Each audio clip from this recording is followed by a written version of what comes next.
पहले राउंड में तो राका जीत गया था, लेकिन युवराज ने हार नहीं मानी थी। दूसरे राउंड में युवराज ने धैर्य और रणनीति से राका की ऊर्जा उसके खिलाफ इस्तेमाल करना शुरू कर दिया था, जिससे मुकाबला भारी पड़ रहा था। अब अंतिम राउंड में दोनों को एक एक हथियार इस्तेमाल करने की अनुमति भी मिल गई थी। युवराज ने विशेष स्टील की पतली तार तैयार करवाई हुई थी, जिसे वो अपने यूज करने वाला था। दूसरी ओर राका भी अपने कोने में बैठा अपनी सांसें नियंत्रित कर रहा था। उसकी सांसों में भारीपन था, जैसे वो अपनी ऊर्जा पर उस पर भारी पड़ रहा हो। उसने तीसरे राउंड के लिए एक भारी लोहे की चैन का इस्तेमाल किया, जो देखने में खतरनाक लग रही थी, और वो अपनी हथेलियों से उसे कसकर पकड़े हुए था और उसकी आंखें आग की तरह जल रही थी। दोस्तों, 416वें एपिसोड में आपका स्वागत है। अगर आपने अभी तक चैनल को सब्सक्राइब नहीं किया है तो जल्दी से चैनल को सब्सक्राइब कर लें, क्योंकि जल्दी ही हमारी नई कहानी भी आने वाली है। और दोस्तों, आपको कहानी अच्छी लग रही है तो कमेंट करके जरूर बताएं। चलिए शुरू करते हैं आज की कहानी। भीड़ अब दो भागों में बट चुकी थी। एक तरफ से गूंज आ रही थी जस्टिस किंग की, तो दूसरी तरफ से आयरन मैन लोग चिल्ला रहे थे।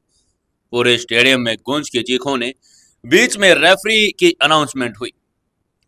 ब्रेक टाइम खत्म हुआ। अब दोनों कंटेस्टेंट रिंग में दोबारा से आ जाएं। फाइनल राउंड शुरू होने जा रहा है। ये अनाउंसमेंट होते ही दोनों फाइटर धीरे धीरे और अपने रिंग के बीचों बीच आ गए। दोनों के चेहरे पर गहन एकाग्रता थी, जैसे समूचे ब्रह्मांड में अब सिर्फ यही क्षण था। उनकी चाल में निडरता और तूफान था। पूरे स्टेडियम में एक अनकही घबराहट का माहौल छा गया था। रेफरी ने आगे बढ़कर दोनों के हथियारों की ओर इशारा किया और फिर से ऐलान किया। कंटेस्टेंट नंबर 089 ने किलिंग हंटर तार का चयन किया है, और कंटेस्टेंट नंबर 001 ने एक मजबूत लोहे की चेन का इस्तेमाल किया है। ये सुनते ही दर्शक गैलरी में सरगर्मी फैल गई। राका का हाथ में वो भारी भरकम काली चमकती लोहे की चैन सबको दिखाई दे रही थी, जो हरकत में आने पर हवा में सनसनाहट भर देती, और उसकी कड़ी कड़ी जंग खाई हुई होने के बावजूद भी वो बड़ी मजबूत लग रही थी। पर युवराज सबकी नजरें उसे टटोल रही थी। उसके हाथ में कोई भारी हथियार नहीं था, बस एक साधारण सा चमकता धागा, और धागा भी नहीं लग रहा था, एक लकीर सी दिखाई दे रही थी।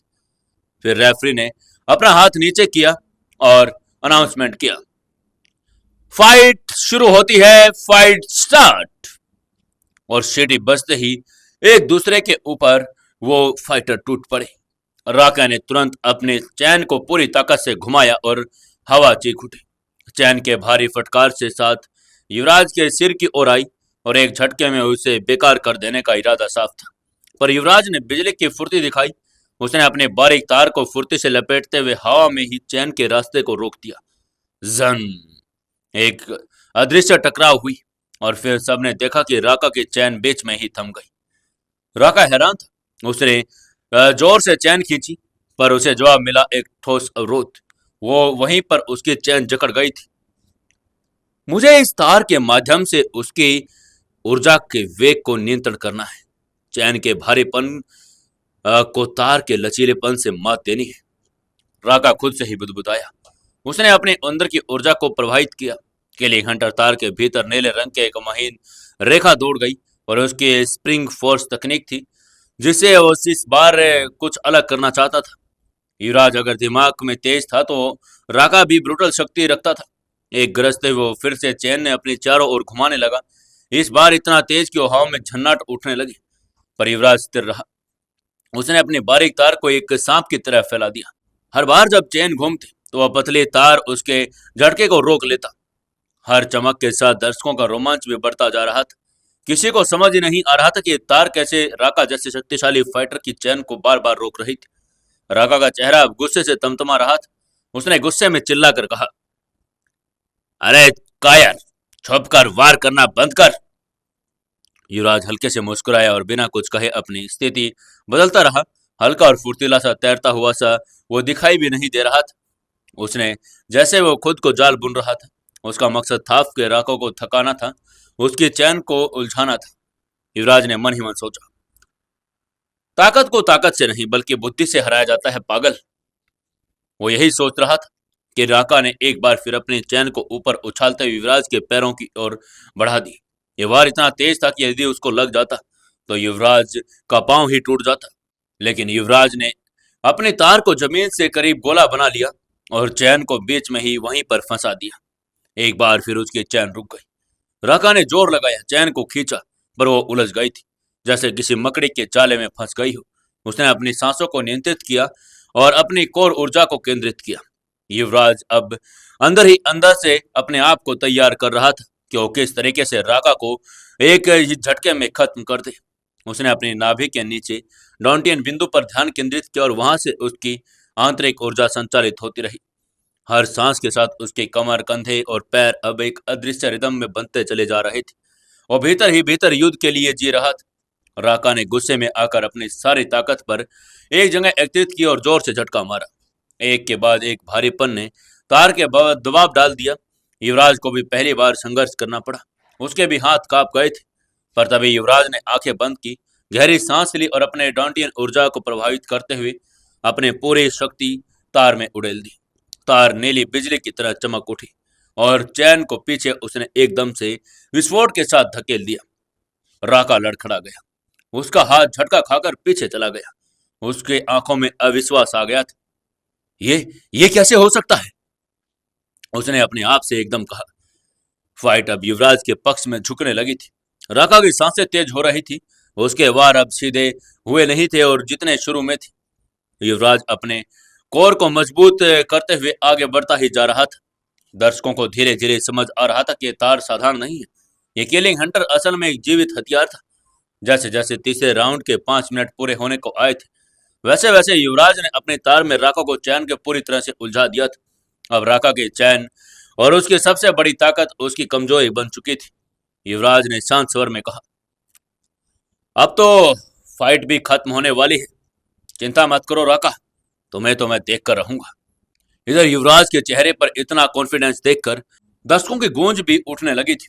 जस्टिस किंग, जस्टिस किंग, हमारा जस्टिस किंग तो इस हरामी को हरा कर ही रहेगा। राका ने एक बार फिर चैन से हमला कर दिया, लेकिन तभी युवराज ने उसको अपनी बारीक तार से खींच लिया और एकदम से जोर का झटका मारा। शिव करते हुए बिजली की तरह तार चमकते हुए घूमी और राका के दाहिने कंधे पर लिपट गई। चटाक, तेज आवाज के साथ तार ने राका की चमड़ी को चीर दिया। राका के मुंह से एक भयानक करहा निकली। आह! उसका मजबूत कंधा जिस पर वो गर्व करता था, वो खून से लथपथ हो चुकी थी। उसके टी शर्ट की बाजू कट गई थी। युवराज ने एक पल भी गंवाए बिना अपनी तार को फिर से घुमाया और इस बार वो तार राका की कमर में चारों ओर घूम गई। स्विस, चटाक चटाक करते हुए एक झटके में राका के कमर का हिस्सा कटने को आ गया। उसकी कमीज की जगह से कई जगह से फट गई। उसके कपड़े चीथड़े की तरह उड़ने लगे। राका पूरी तरह से बदहवास था।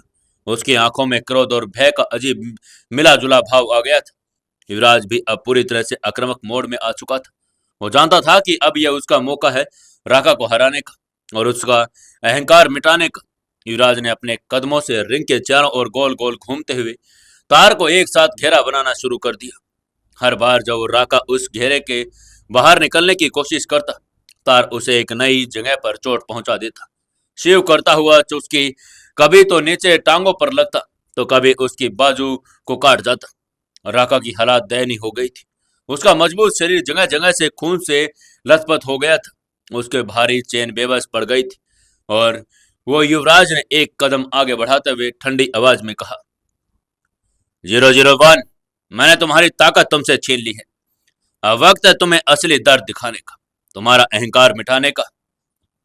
ये कहते हुए युवराज ने अपने तार को इस बार दोनों कंधों से खींचकर एक विशाल चाबुक जैसा बना लिया। तार अब हवा में गरजे और जैसे कोई बिजली चकड़क रही हो। राका ने भयभीत होकर पीछे हटने की कोशिश की, पर बहुत देर हो चुकी थी।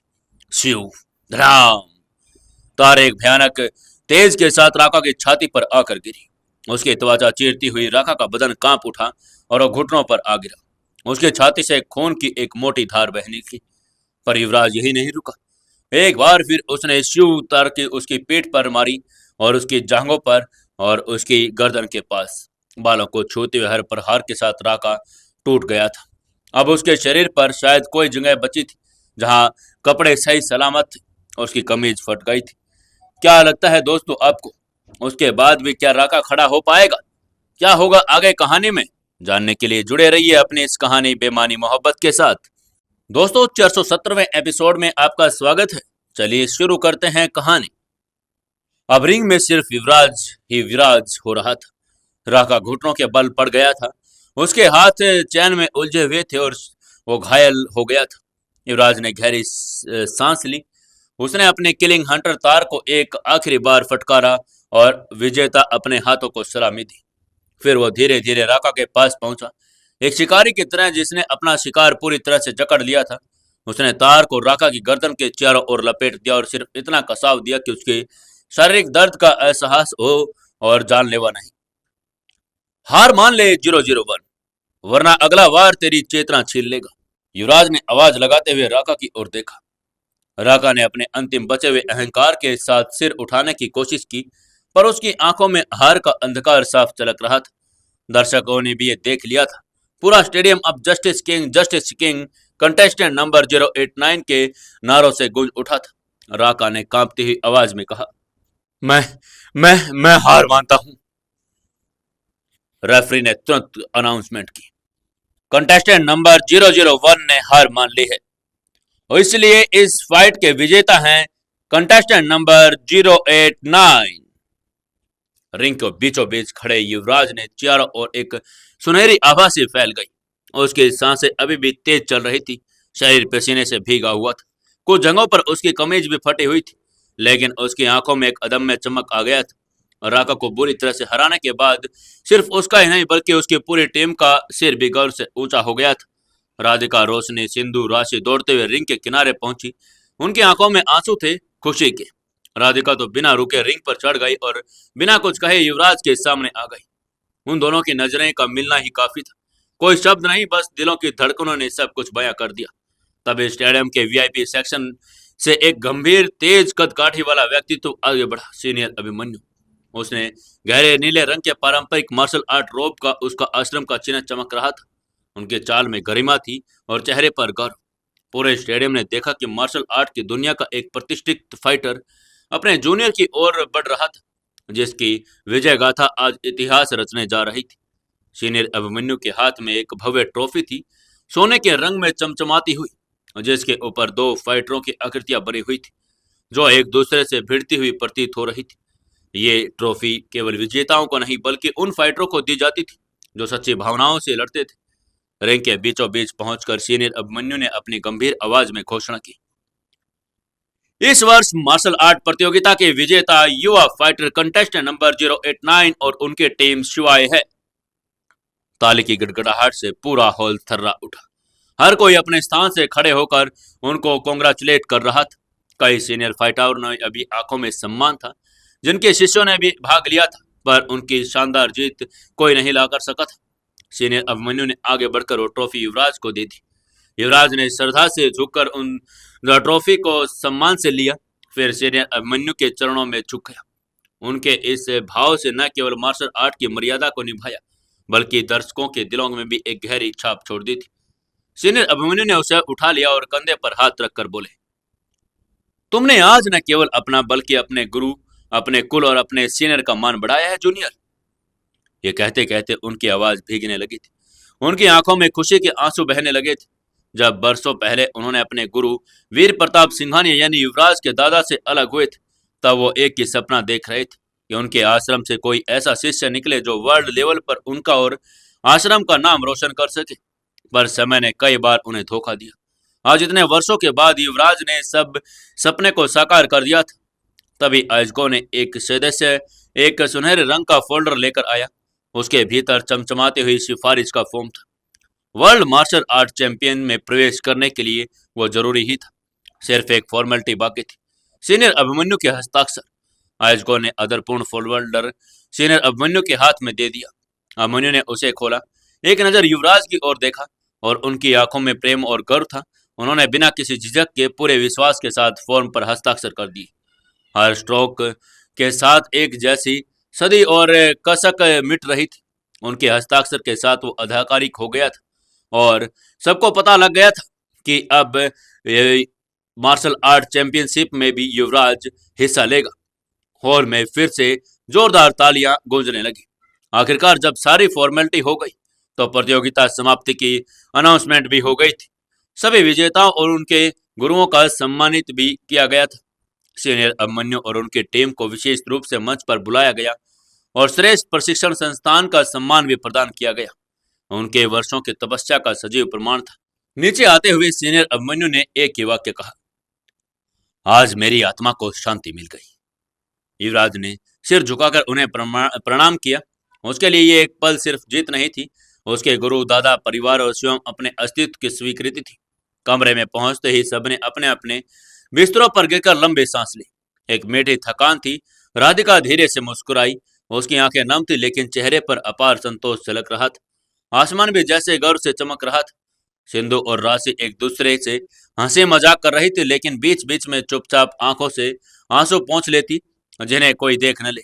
युवराज चुपचाप अपने ट्रॉफी को निहार रहा था। उसके चेहरे पर वो शांति थी जो केवल एक सच्चे फाइटर को मिलती है। आखिरकार वो पल आ ही गया था जिसका भय सभी के दिलों में लंबे समय से बना हुआ था। कुछ देर के विश्राम के बाद धीरे धीरे सबने अपनी अपनी पैकिंग शुरू कर दी। कमरे में हलचल थी। कपड़े तो पैक किए जा रहे थे, सामान समेटा जा रहा था और जो चुपचाप इधर उधर चीजें बिखरी हुई थी उनको सहेजा जा रहा था। मगर उस हलचल के बीच एक अजीब सी खामोशी पसरी हुई थी, जैसे हर सांस के साथ दर्द घुल रहा था। हर किसी की आंखें नम थी। हर मुस्कान के पीछे छुपा हुआ आंसुओं का समंदर था। आज का दिन केवल सामान बांधने का नहीं था, बल्कि दिलों के बांधनों का धीमे धीमे भी टूट रहा था। रोशनी अपने आश्रम लौटने की तैयारी में लगी थी। उसका चेहरा सामान्य दिखने की कोशिश कर रहा था, मगर उसकी उंगलियां कांप रही थी। जब वो अपने बैग की जिप बंद कर रही थी, तो बचपन से जिसे अपना परिवार मान लिया था, आज उसे विदा देना चाहती थी। वहीं राधिका चुपचाप अपने आश्रम जाने के लिए सामान समेट रही थी। उसके दिल में भी एक तूफान चल रहा था। आंखों के कोने में बाहर आंसू निकल रहे थे, जिसे वो जल्दी से पहुंचकर मुस्कुराने की असफल प्रयास करती जा रही थी। युवराज भी अपनी पैकिंग कर रहा था और सिंधु और राशि के साथ मुंबई लौटने की तैयारी कर रहा था। लेकिन उसके हाथों पर हरकत की एक अनकही थकान थी। एक ऐसा दर्द जो शब्दों में नहीं बल्कि खामोशियों से बयां हो सकता है। वो बार बार राधिका और रोशनी की ओर देखता, फिर खुद को मजबूत कर वापस अपने काम में लौट जाता।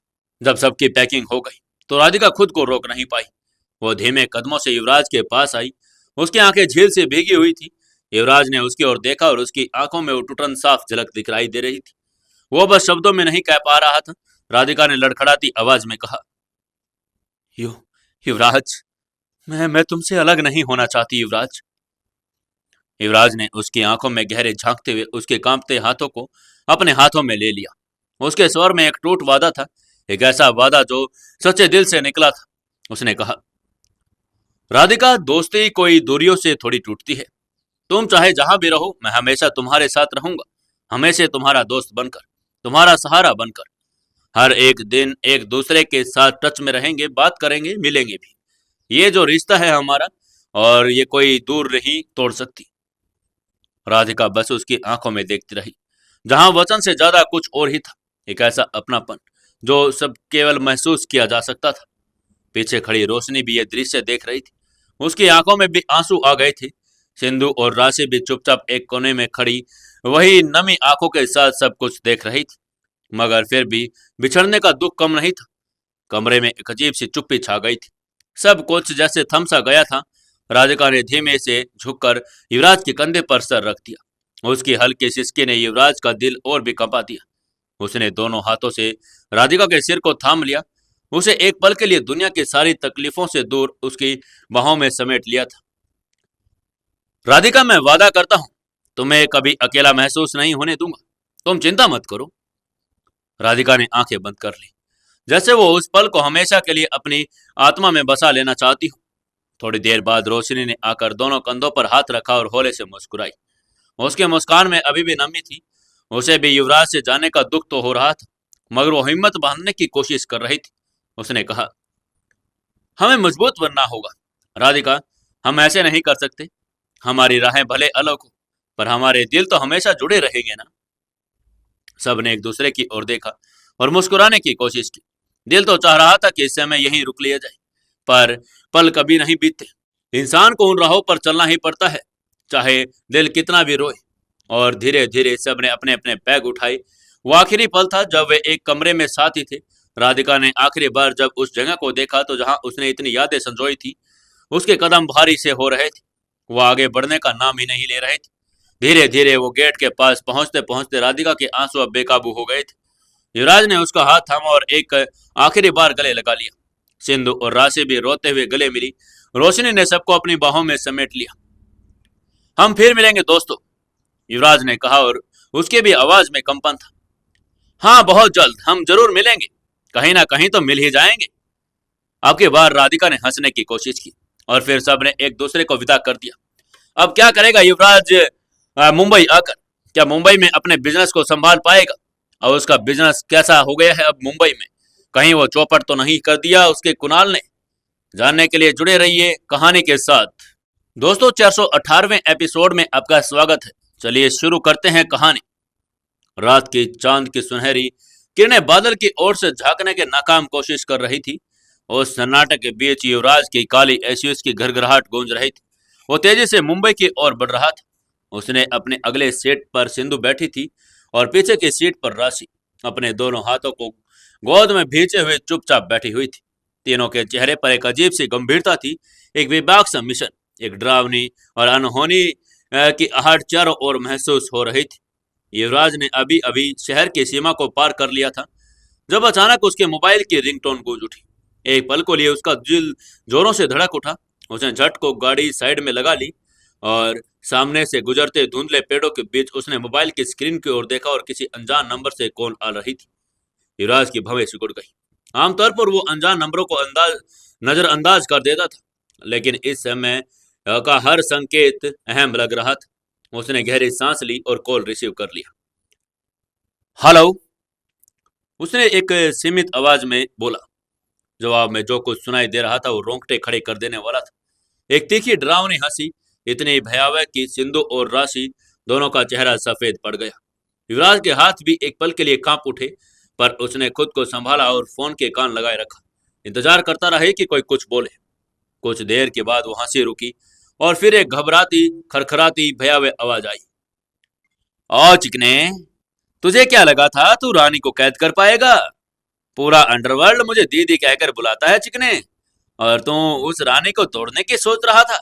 अब देख मैं तुझसे और तेरी उस महबूबा का से कैसे बदला लूंगी। इसके साथ ही फिर से वो डरावनी हंसी गूंजने लगी। युवराज का चेहरा तन गया। दिल में एक जानी पहचानी सी चुभन सी महसूस हुई। उसे अब यकीन हो गया था कि ये वही है, वही खतरनाक किन्नर जिसे वो दीदी के नाम से जानता था। लेकिन अब उसे उसका असली नाम रानी भी पता चल गया था। उसने फोन को कसकर पकड़ा और उसकी मुठ्ठियां कस गई, मगर उसकी आवाज एकदम ठंडी और नापी तुली थी। उसने कहा, मैं तुम्हारी इन गिदड़ धमकियों से नहीं डरता, जो भी करना है कर लो। फिर उसने गाड़ी स्टार्ट की और मोबाइल पर फिर से नोटिफिकेशन इतने में आ गया। वही अनजान नंबर, इस बार एक वीडियो क्लिप था। युवराज ने अनमने ढंग से वीडियो प्ले किया और देखा, वो उसके दिल को चीर देने वाला था। वीडियो में टीना थी। टीना को एक लकड़ी की कुर्सी पर कसकर बांधा गया था। उसकी हालात बदतर हो रही थी। बाल बिखरे हुए थे, चेहरा थकान और दर्द से सूजा हुआ था। रानी उसके पीछे खड़ी थी। उसने टीना के बालों को मरोड़ते हुए उसका सिर उठाया और उसके गाल पर 2-3 जोरदार तमाचे जड़ दिए। टीना का चेहरा दर्द से सिकुड़ गया था, मगर उसकी आंखों में अब भी एक जीत थी, एक अनकही जंग लड़ने का जज्बा। इतने में रानी का मुंह कैमरे की तरफ आया और वो जोर जोर से हंसती हुई बोली, हाँ देख देख देख हीरो, अपनी आंखें खोल कर देख। तेरी ये हीरोइन अब मेरे कब्जे में है और बहुत जल्द ये इंटरनेशनल मार्केट में बिकेगी। आजा, आजा जल्दी मुंबई पहुंच जा। मैं बड़ी बेसब्री से तेरा इंतजार कर रही हूँ। देखते हैं बाकी लड़कियों की तरह क्या तू अपनी धर्मपत्नी को भी बचा पाता है या नहीं। इसके साथ ही वीडियो खत्म हो गया। युवराज के सीने में जैसे किसी ने आग भर दी थी। उसकी मुट्ठियां कांपने लगी, आंखों में लहू उतर आया। सिंधु ने उसका धीरे से कंधा छुआ और पूछा, युवराज जी संभालिए खुद को, हमें होश में काम लेना होगा, आप ज्यादा टेंशन मत लें। राशि जो चुपचाप थी उसने भी कहा, हमें टीना दीदी को बचाना ही होगा। युवराज ने कोई जवाब नहीं दिया। उसने एक झटके में गाड़ी स्टार्ट कर दी और उसकी गाड़ी गरजती हुई फुल स्पीड में आगे बढ़ गई। उसकी आंखों में अब सिर्फ एक ही मंजिल थी, रानी। उसके दिल में सिर्फ एक ही मकसद था, टीना को बचाना। युवराज ने एकदम से सिंधु से कहा, सिंधु एक काम करो, तुरंत दिल्ली से मुंबई की कोई भी फ्लाइट बुक करो गाड़ी से जाएंगे तो 2-3 दिन लग जाएंगे। हमारे पास इतना वक्त नहीं है। सिंधु ने बिना कोई सवाल किए तुरंत अपना बैग खोला और उसमें से लैपटॉप निकाल लिया। उसकी उंगलियां तेजी से बोर्ड पर चल रही थी। एयरलाइन की वेबसाइट पर खोजबीन करते हुए उसने 3 टिकटें बुक कर दी, जो दिल्ली से मुंबई के लिए अगली पहली फ्लाइट थी। उसने सिर झुकाकर युवराज की तरफ देखा और हल्के से मुस्कुराते हुए कहा, हो गया सर, हमारी सीट कंफर्म हो गई है। युवराज ने राहत की सांस ली। वक्त के साथ लड़ाई थी और हर एक सेकंड कीमती था। उसने गाड़ी को दिल्ली की ओर बढ़ा दिया था। सड़कें खाली थी, हवाएं उनके इरादों की तरह तेज चल रही थी। सफर लंबा था लेकिन युवराज के चेहरे पर अलग ही दृढ़ता थी। लगभग 7-8 घंटे की लंबी और थकाऊ यात्रा के बाद आखिरकार वो दिल्ली के एयरपोर्ट के गेट पर पहुंच गए थे। सुबह की हल्की धूप एयरपोर्ट पर कांच की दीवारों में छनती हुई सुनहरी आभा बिखेर रही थी। युवराज ने फुर्ती से गाड़ी को पार्किंग में लगाया। उसका दिल बेसब्र था। वो बिना कोई देरी किए कार से कूद कर बाहर आया और सीधा बोर्डिंग पास लेने के लिए काउंटर की ओर दौड़ा। सिंधु और राशि भी उसका अपना सामान लेकर उसके पीछे आ रही थी। एयरपोर्ट की भीड़ भाड़ से बाद युवराज के चेहरे पर एक अलग ही तनाव था। उसे हर गुजरते पल और टीना की लगा छटपटाहट, उसके आंसू और उसकी बेबसी दिखाई दे रही थी।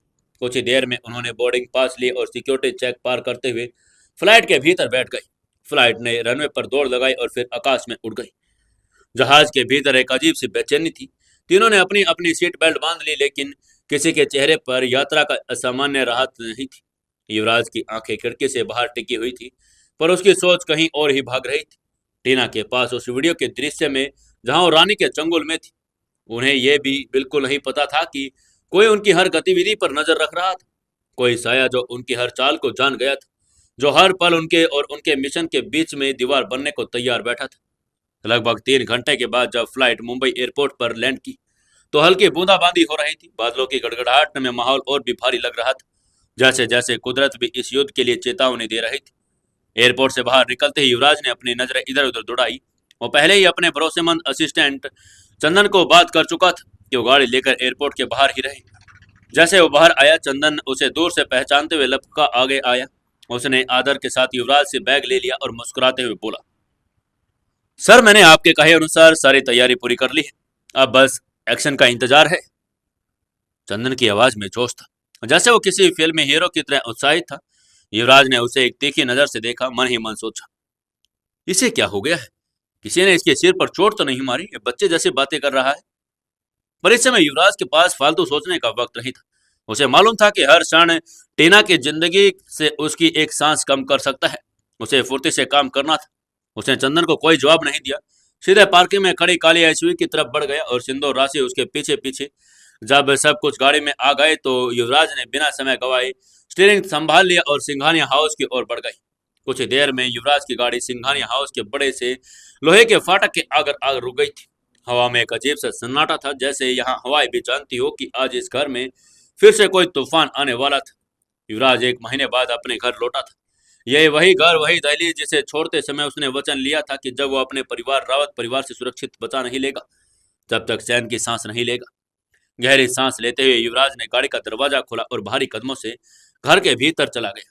जैसे वो बड़े से मेन हॉल में पहुंचा, उसकी नजर सामने बैठे चेहरे पर पड़ी। उसकी बहन काव्या वो सोफे पर बैठी थी, सिर झुकाए, माथे पर चिंता की लकीरें उसकी आई हुई थी और चेहरे से साफ पता लग रहा था कि उसने कई दिनों से कोई नींद भी नहीं ली है। काव्या के सामने सिर झुकाए बिंदु खड़ी थी और जिसे युवराज ने टीना की सुरक्षा के लिए लगा दिया था। लेकिन बिंदु की हालात देखकर युवराज के दिल में एक टीस उठ गई। उसके चेहरे पर चोटों के गहरे निशान थे, कपड़े फटे हुए थे और उसकी देह कांप रही थी।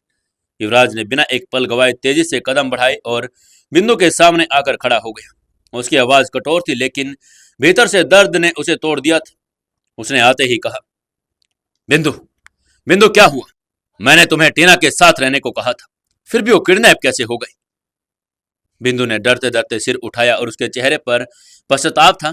उसने घुटनों के बल बैठते हुए श्रद्धा से सिर झुकाया और कांपती आवाज में बोली, गुरुदेव, मैं टीना दीदी के साथ थी, लेकिन कल रात अचानक हम पर 20-25 मार्शल आर्ट फाइटर ने हमला कर दिया। उसकी आवाज कांप रही थी, आंखों से लगातार आंसू बहने लगे और वह आगे बताती गई, उनकी फाइटिंग तकनीक, उनकी रफ्तार, सब कुछ मुझसे ऊपर था। मैंने पूरी कोशिश की गुरुदेव, लेकिन कुछ वारों में मैं बेहोश हो गई। जब होश आया तो देखा कि वो लोग टीना दीदी को उठाकर लेकर जा चुके थे। ये कहते कहते बिंदु ने दोनों हाथ जोड़ लिए, फूट फूट कर रोने लगी। उसकी हिचकियों में अपनी असफलता का गहरा दर्द था। गुरुदेव, मुझे माफ कर दीजिए गुरुदेव, मैं दीदी को बचा नहीं पाई। बिंदु का शरीर कांपने लगा था। अचानक उसकी आंखें उलट गई। वो वहीं फर्श पर धड़ाम से गिर पड़ी। सिंधु और राशि ने घबराते हुए उसे उठाने की कोशिश की। युवराज ने तुरंत आदेश दिया, इसे कमरे में लेकर जाओ और डॉक्टर को बुलाओ, इसका इलाज कराओ। अब क्या करेगा युवराज? क्या युवराज टीना को बचा पाएगा? जानने के लिए जुड़े रहिए अपनी इस कहानी बेमानी मोहब्बत के साथ। दोस्तों, आप लोग एक लाइक भी नहीं करते तो प्लीज एक लाइक कर दिया करो और एक कमेंट जरूर कर दिया करो।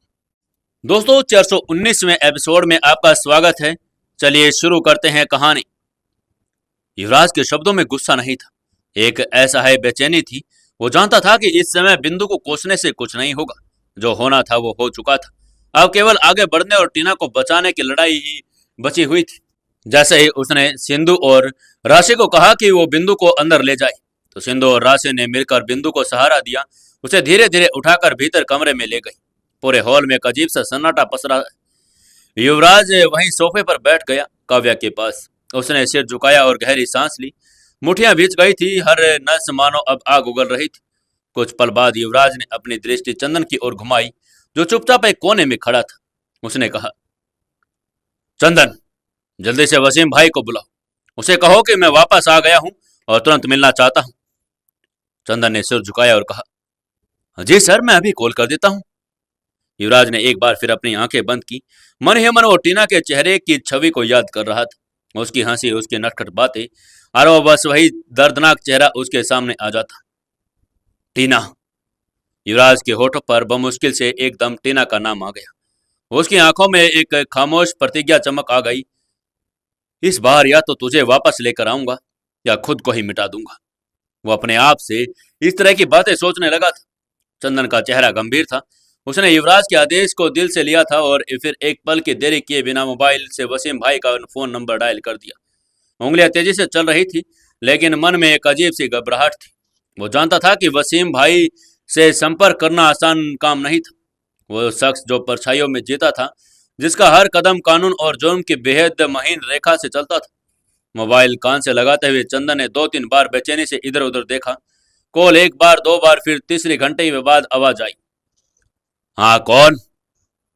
चंदन ने जल्दी से दबे स्वर में कहा। वसीम भाई, मैं चंदन बोल रहा हूँ। युवराज मालिक लौट आए हैं, उन्हें तुरंत आपसे मिलना है, मामला बेहद गंभीर है। फोन के दूसरी और कुछ क्षणों के बाद खामोशी छाई रही। फिर एक भारी ठंडी आवाज आई। ठीक है, जहां पहले मिलते थे वहां पहुंच रहा हूं। मालिक से कहना वसीम आ रहा है। और इतने में कॉल कट गया। चंदन ने राहत की सांस ली। वो तेजी से युवराज की ओर मुड़ा और जो अभी भी सोफे पर बैठा हुआ था, आंखें बंद की हुई थी, उसने कहा, सर, सर वसीम भाई आ रहे हैं। युवराज ने धीरे से सिर हिलाया। उसके चेहरे पर कोई विशेष भाव नहीं था, बस एक गहरी गंभीरता थी जो उसके भीतर में हलचल मचाए हुए थी। लगभग 20 मिनट बाद जब रात अपनी परछाइयां और गहराई हो चुकी थी, तभी हवाओं में एक अजीब सी सरसराहट हुई। सिंगानी हाउस के बड़े फाटक के बाहर एक काली जीप आकर रुकी। बिना किसी आवाज के दरवाजा खुला और एक लंबा चौड़ा कद काठी वाला शख्स बाहर आया। उसके चेहरे पर दाढ़ी की हल्की परत थी, आंखों में गहरी सख्ती और चाल में एक शिकारी जैसी चौकन। और वह वसीम भाई युवराज से मिलने आ गया था। वसीम भाई तेज कदमों से हॉल के भीतर आया। उसकी आंखें सीधी युवराज पर टिकी हुई थी। बिना कोई औपचारिकता निभाए हुए युवराज के सामने खड़ा हो गया और हल्का सिर झुकाते हुए गहरी आवाज में बोला, मालिक। युवराज ने आंखें खोली। उन आंखों में अब क्रोध और पीड़ा का मिश्रण साफ झलक रहा था। उसने सीधा सवाल दागा, वसीम, रानी किन्नर, जिसके अंडरवर्ल्ड में सभी दीदी कहते हैं, का अड्डा कहाँ है? पता लगाओ, और पता लगाओ कि वो टीना को कहाँ ले गई। साथ ही ये भी जानना है कि उसके साथ और कौन कौन मिला हुआ है। उसकी आवाज में ऐसी थरथराती हुई आग थी कि वसीम भाई भी पल पर को ठिठक गया, लेकिन उसने दृढ़ता से सिर झुकाया और कहा, जी मालिक, आपकी बात सर आंखों पर, मैं अभी पता कर देता हूं। वो जानता था कि यह साधारण मामला नहीं था। टीना अगर रानी किन्नर जैसे दुश्मनों के हाथ लग गई है तो इसका मतलब था कि वो खेल अब पर्सनल चल रहा था। मैं अभी काम पर लग जाता हूं मालिक। वसीम ने कहा और बिना पल समय गंवाए वो घूमकर बाहर निकल गया। जेब की तरफ बढ़ते हुए वसीम ने अपने मोबाइल फोन निकाल लिया। कुछ कोड वर्ड में तेजी से अपने नेटवर्क में एक एक्टिव करना शुरू कर दिया। वो हर शहर, हर गली और हर मोहल्ले में फैले अपने मुखबिरों से एक के बाद एक संपर्क कर रहा था। मोनू, चौक इलाकों पर नजर रखो। फिरोज, रानी किन्नर के पुराने अड्डे के पास गश्त करना शुरू करो। गुलजार, स्टेशन रोड पर हर टोटल होटल पर नजर रखो। बाहर से आने वालों की लिस्ट चाहिए मुझे। नीलू, पुराने गोदामों में छापेमारी की तैयारी करो। अगर कोई भी संदिग्ध हलचल हो तो तुरंत खबर दो। हर निर्देश के साथ वसीम के चेहरे पर और दृढ़ता बढ़ती जा रही थी और जानता था कि उसने सिर्फ रिपोर्ट नहीं लेकर आनी, उसे युवराज के विश्वास को भी कायम रखना था। इधर सिंगानिया हाउस के भीतर युवराज अब भी सोफे पर ही बैठा हुआ था। उसकी मुठ्ठियां कसी हुई थी और उसने दिल में बस एक ही इरादा था, टीना को सुरक्षित बचा लेना। काव्या उसके पास ही बैठी थी। उसकी आंखों में टीना की चिंता साफ दिखाई दे रही थी। उसने कांपती आवाज में कहा, युवराज, युवराज, टीना बहुत डरपोक है, कहीं वो लोग उसे चोट ना पहुंचा दे। युवराज ने उसकी ओर देखा। उसकी आंखों में एक वादा था। उसने काव्या का हाथ पकड़ लिया, धीमे लेकिन मजबूत स्वर में बोला, दीदी, जब तक मैं जिंदा हूं कोई भी टीना को चोट नहीं पहुंचा सकता। आप चिंता मत कीजिए, मैं टीना को सही सलामत घर लेकर आऊंगा। उधर वसीम ने जैसे अपने नेटवर्क को सक्रिय किया, पूरे शहर की नब्ज उसकी मुट्ठी में आ गई। शहर की हर गली, हर कोना उसकी नजरों में था। हर मुखबिर को अलग अलग दिशा में लगा दिया गया था। सिर पर एक पुरानी टोपी, चेहरे पर नकली दाढ़ी, बदन पर फटी पुरानी जैकेट, अब वो एक वसीम भाई नहीं बल्कि एक साधारण मजदूर जैसा दिख रहा था। रात के लगभग 2 बज गए थे और हवा में अजीब सी ठंडक थी। वसीम ने अपना पूरा हुलिया चेंज कर लिया था। इसके बाद वो एक ढाबे पर पहुंचा। ये ढाबा दिखने में साधारण था, लेकिन यहाँ हर समय पुलिस वाले, मुखबिरों और छोटे मोटे अपराधियों की आवाजाही लगी रहती थी। वसीम भाई ने एक कोने में बैठकर चुपचाप चाय का ऑर्डर दिया और कान खोलकर बातें सुनने लगा। अरे, तुमने सुना क्या? कल रात पुलिस लाइन के पीछे वाले गोदाम में कुछ हलचल हुई थी। कहते हैं किसी ने बड़ा माल छुपाया वहां।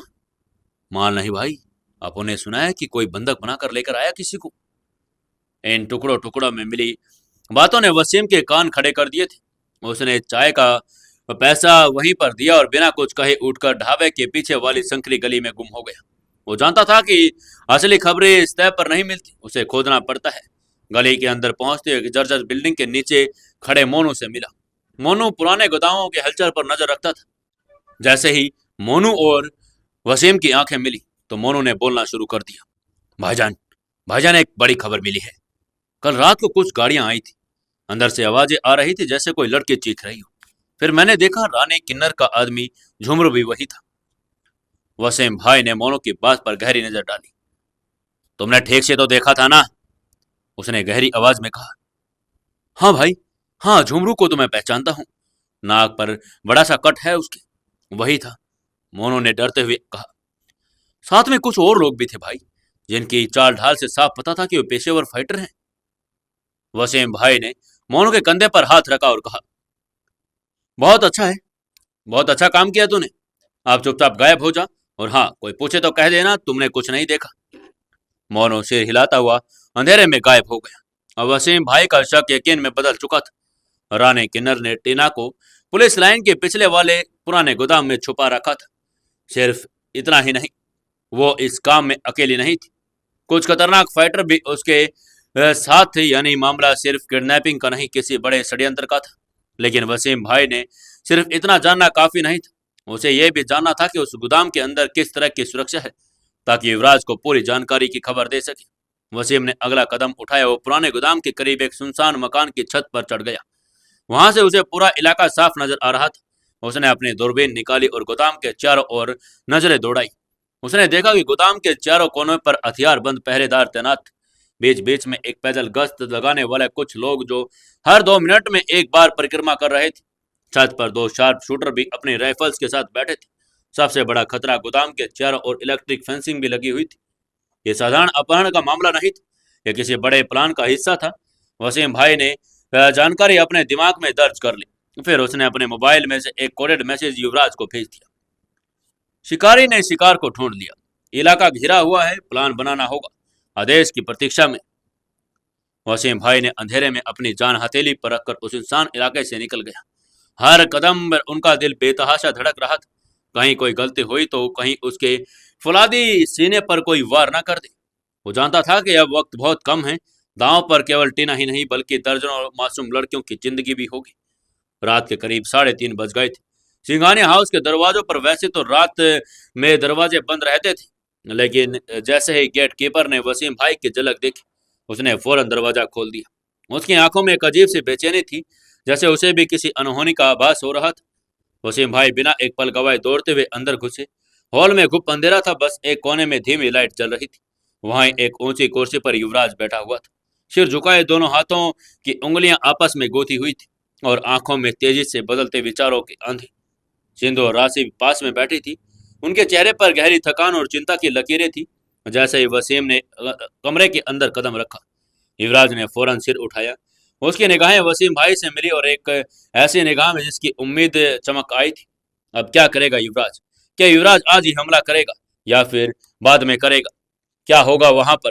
जानने के लिए जुड़े रहिए अपनी इस कहानी बेमानी मोहब्बत के साथ। दोस्तों, कहानी को ज्यादा से ज्यादा शेयर करें, कमेंट करें और लाइक जरूर करें। दोस्तों, 420वें एपिसोड में आपका स्वागत है। चलिए शुरू करते हैं कहानी। अंदर आते ही वसीम की आंखों में युवराज ने आंखें डाली और पूछा, क्या पता चला वसीम? युवराज की आवाज तो धीमी थी, लेकिन उसमें एक ऐसी शक्ति थी जैसे पत्थरों को चीरती। वसीम भाई ने गहरी सांस ली और आगे बढ़ते हुए कहा, मालिक, मामला जितना हमने सोचा था उससे भी कहीं ज्यादा संगीन है। युवराज बिना उसे कुछ घूरते हुए बोले, सारी बातें साफ साफ बताओ। वसीम भाई ने धीमे लेकिन ठोस शब्दों में कहना शुरू किया, मालिक, टीना मैडम उस पुराने गोदाम में बंद है, लेकिन अकेली नहीं। वहां उसके साथ लगभग 50 और लड़कियां भी कैद हो सकती हैं, और छोटे और मासूम लड़कियां भी हैं। कुछ तो शायद 15 या 16 साल की भी नहीं होंगी। उसके शब्दों में कंपन था, आंखों में गुस्सा आ गया था। सिंधु और राशि के चेहरे भी फक पड़ गए थे। युवराज ने जब ये सुना तो उसकी मुट्ठियां अपने आप कस गई। रानी के साथ मिलकर ये कर कौन रहा है? यह सवाल युवराज के अंदर घर कर गया। वसीम भाई ने आगे कहा, मालिक, रानी किलर ने पूरे ग्रोह के साथ मिलकर अब मुंबई में यह धंधा शुरू किया है। मुंबई में अरब देशों से लड़कियों की तस्करी का रैकेट चला रही है। और मालिक, वह सब कुछ पल को रुका और जैसे शब्द ढूंढ रहा था। हमें जल्द से जल्द कुछ करना होगा। हमारे पास सिर्फ 10 घंटे हैं। युवराज के चेहरे पर एक पल के लिए सन्नाटा छा गया। कमरे में सब कुछ जैसे जम सा गया था। सिर्फ घड़ी की टिक टिक सुनाई दे रही थी, जो हर बीतते पल के साथ वक्त की रेत को मुट्ठी से फिसलते हुए महसूस कर रही थी। वसीम भाई ने अपने जूते की चिपटी हुई मिट्टी को देखा और गहरी आवाज में कहा, मालिक, 10 घंटे के बाद एक शिप मुंबई बंदरगाह से रवाना होने वाली है। उसी शिप में सब लड़कियों को भरकर विदेश भेजेंगे। अगर इस बार वो जहाज रवाना हो गया तो फिर हम चाहकर भी टीना मैडम को नहीं बचा पाएंगे। ये सुनते ही युवराज का चेहरा पत्थर जैसा कठोर हो गया। उसके भीतर एक तूफान उमड़ गया और उसने तुरंत चंदन को एकदम से गुस्से में पुकारा। चंदन, जो चुपचाप कोने में खड़ा था, फौरन दौड़ता हुआ सामने आया और बोला, जी मालिक, बताइए। सबको इकट्ठा करो। भरोसेमंद लोग चाहिए जो लड़ने में माहिर हों, जान की बाजी लगाने के लिए डरते ना हो। हम एक ऑपरेशन करने जा रहे हैं, ऑपरेशन उम्मीद। युवराज ने आगे का प्लान बनाते हुए कहा। चंदन ने बिना एक पल गवाए सिर झुकाया और कहा, जी मालिक, अभी सब इंतजाम करता हूं। युवराज ने आगे बढ़कर वसीम भाई के कंधे पर हाथ रखा और कहा, वसीम, हमें मिलकर इन दरिंदों को सबक तो सिखाना होगा। वसीम भाई ने अपनी आंखों में एक अलग चमक आ गई थी और कमरे में एक अजीब सी ऊर्जा थी। एक तरफ घड़ी की सुई लगातार चल रही थी तो दूसरी तरफ सिंघानिया हाउस में चुपचाप एक जंग की तैयारी शुरू हो चुकी थी। तकरीबन 1 घंटे की कड़ी मेहनत के बाद वसीम और चंदन दोनों ने अपने अपने भरोसेमंद लोगों को इकट्ठा कर लिया था।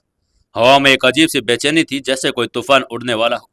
गगन से बादल गरज रहे थे। जमीन पर तो वो जाबाज लोग जिनकी आंखों में आग थी, दिलों में सिर्फ एक इरादा।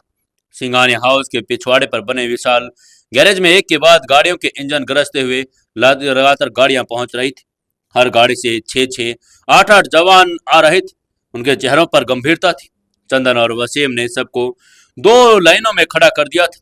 युवराज भी तैयार था। उसने वसीम से कहा, गोदाम को चारों तरफ से घेर लो, एक भी रास्ता छूटना नहीं चाहिए, चाहे वो जमीनी हो या फिर छत।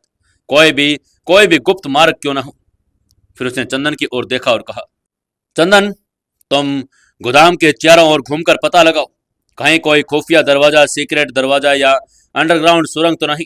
रानी जैसी चालाक औरत कोई ना कोई बचने का रास्ता जरूर बना लेगी। युवराज ने आदेश जैसे ही दिया, अनुभवी सेनापति जंग के जैसे मैदान में लड़ने जा रहा था। अंधेरे में गोदाम एक भूतिया किले की तरह खड़ा था। टूटी फूटी दीवारें, जंग लगे लोहे के दरवाजे और खिड़कियों से झांकती डरावनी परछाइयां, हर चीज वहां अनहोनी का संकेत कर रही थी। वो कार की सीट पर बैठा दूर से गोदाम को लगातार घूर रहा था। उसके दिमाग में कई विचार आ रहे थे। रानी ने शिमला में भी खुद को बचाने के लिए कितने खुफिया रास्ते बनाए। अगर वहां इसने इतने तहखाने और सुरंग खोदी थी, तो यहाँ तो कुछ न कुछ भी होगा। युवराज का दिमाग बिजली की रफ्तार से चल रहा था। वो इन्हीं ख्यालों में डूबा हुआ था। अचानक उसके मोबाइल में एक नोटिफिकेशन की मध्यम टोन बजी। आवाज सुनते ही युवराज का दिल जोर से धड़कने लगा। उसने जल्दी से फोन निकाला, स्क्रीन पर देखा एक नया मैसेज आया हुआ था, एक वीडियो फाइल।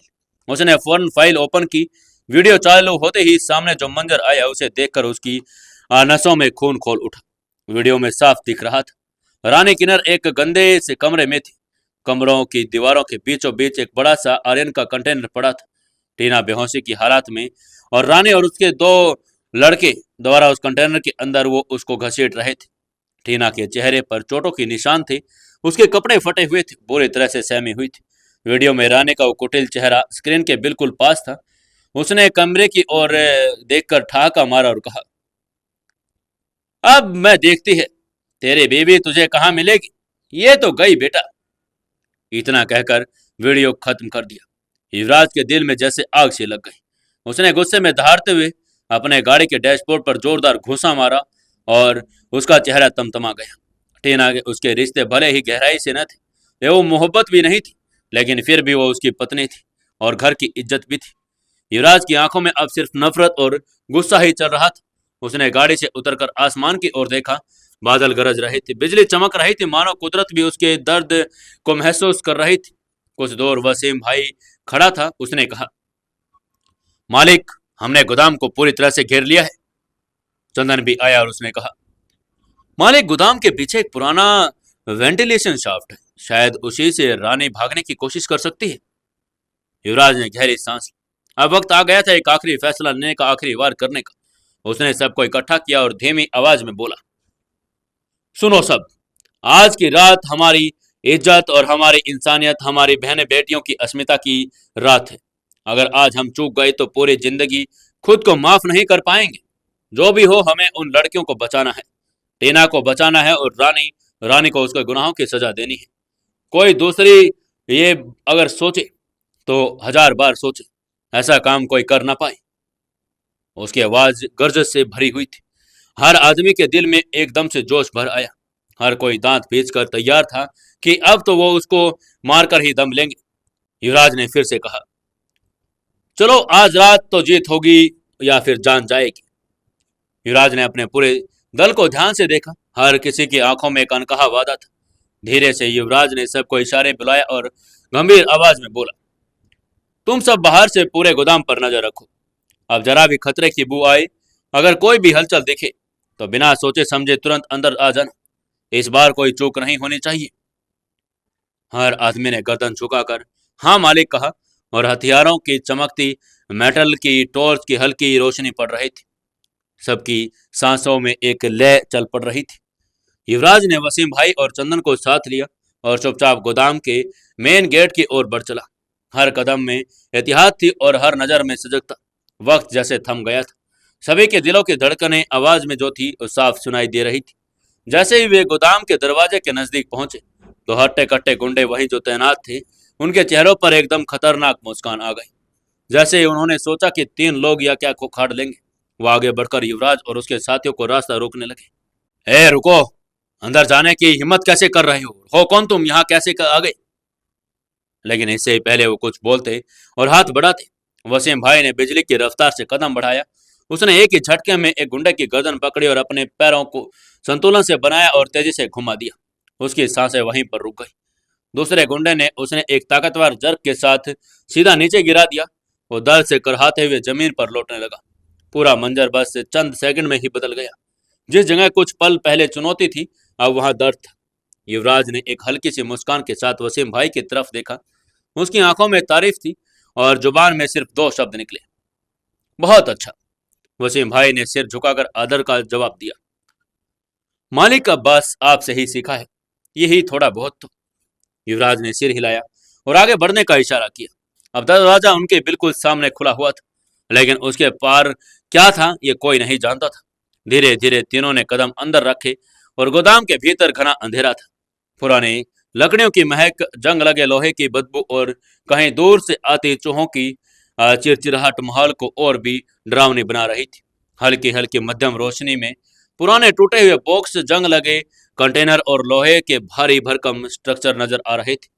हर कदम पर एक अनजाना सा खतरा था, हर परछाई में मौत छुपी हुई थी। युवराज ने इशारे से चंदन से अलग दिशा में भेज दिया और कहा, तुम पीछे के शेड की तरफ देखो, कोई गुप्त रास्ता मिले तो फौरन एकदम बताना। चंदन सिर झुकाकर तेजी से निकल गया। वसीम युवराज के पीछे पीछे जाता रहा। उसकी आंखें हर हलचल पर टिकी हुई थी। अंदर घुसते ही एक हल्की सी फुसफुसाहट सुनाई दी। युवराज ने तुरंत दीवार के पास खुद को छुपा लिया। वसीम ने भी अपनी पोजीशन ले ली और किसी के कदमों की आहट थी, शायद रानी के कदमों की आहट थी। युवराज ने धीरे से अपने और होस्टलर से एक छोटा ब्लेड निकाल लिया।